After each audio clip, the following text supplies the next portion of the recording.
Баршаңызға қайырлы күн қыздар. Сіздермен бірге мен Жұлдыз.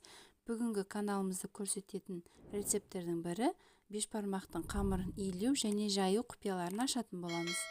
Қамырымыз осындай тегіс әрі жұқа әдемі болып жайылатын болады және сорпаға салған кезде бір-біріне жабыспай жеке-жеке болып шығады.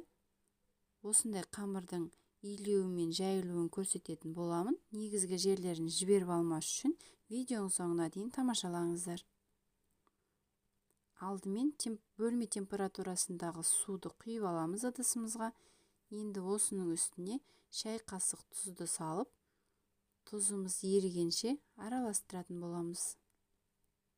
Тұз толықтай еруі керек.